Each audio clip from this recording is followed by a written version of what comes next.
Pagpalang hapon po sa inyo lahat. Ah, sa mga taong di po nakakalimot pong mag-subscribe, sana po ay nasa mabuti kayong kalagayan sa araw-araw at malayo sa sakit sa araw-araw.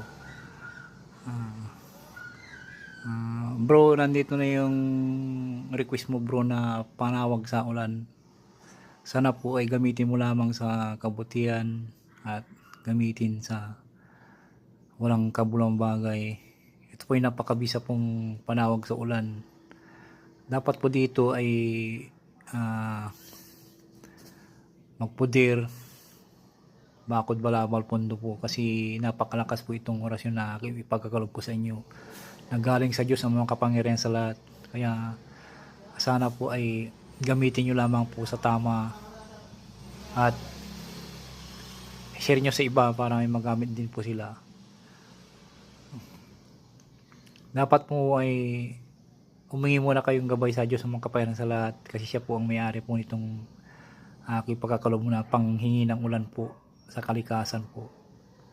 Kaya sana po ay humingi kayo ng gabay. Isinir ko na rin po yung paghingi sa kanya ng tulong po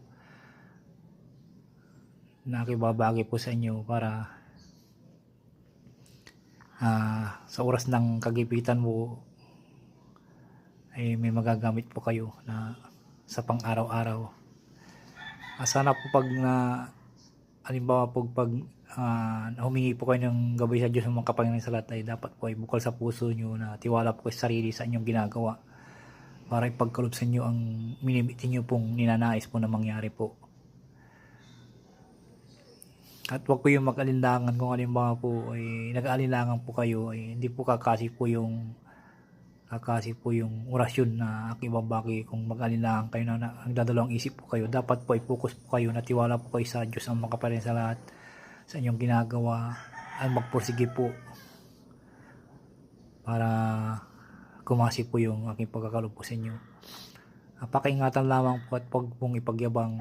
Palagi po yung isa puso at isipan lamang po ang pag-usal po ng mga orasyon na akibabagi po sa inyo.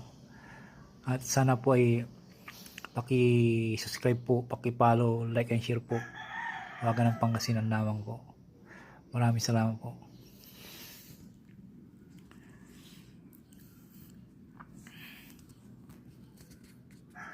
Sinsya na po kayo kasi dito ko na mo i-screenshot nyo lamang po para makopya nyo maigi. Pasensya na po kasi